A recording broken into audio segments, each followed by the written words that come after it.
from CBS News Bay Area, with Trump promising mass deportation, the Bay Area Latino community weighs in. So it kind of seems like they are under the impression that Donald Trump is in fact going to win. And this is what they've been trying to do for the longest time. And of course, they're not going to stop, but they want nothing more than to have you believe that there is no difference between criminal illegals and regular migrants. But my name's Eric. This channel is called Report and Opine. Please like, comment, share, subscribe, hit the notification bell. I'm absolutely begging you. I'm begging you, please. Come on, please. It would help me a lot and cost you nothing. But if you wanted to help me even more and spend a little bit of money, you would buy my book, New York City 2020, Gotham Unglued, on Amazon.com. That link will be in the description. But it's not just in Springfield where all those threats are being heard and felt. In San Jose, people who fled their homes are left in limbo, just waiting to see what comes next. Jose Martinez reports.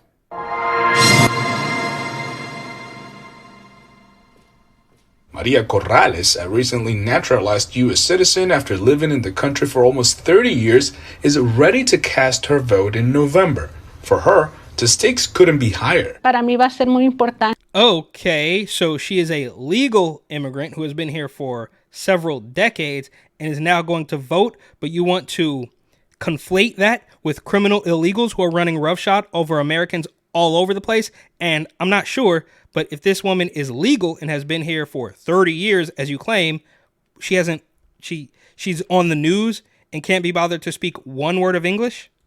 Ante votar por la persona adecuada que realmente quiera ayudar a la comunidad. En este momento yo creo que los políticos se están enfocando en mirar sus diferencias, pero It looks like the subtitles are kind of cut off, but it doesn't really matter. She got the memo. She got the talking points. She wouldn't even be on the news if she wasn't going to spew some weirdo Democratic propaganda. en realidad es una necesidad que se enfoquen cómo van a ayudar a los ciudadanos. Corrales isn't alone. The conversation around voting is alive at Amigos de Guadalupe. Ms. Raín Mendoza, the director of operations at Amigos de Guadalupe, emphasizes just how crucial voting is for this community. The most important thing that we need to do is vote. Okay, we have a very, very low percentage of people that are able to vote here in the South San Jose, but they don't vote.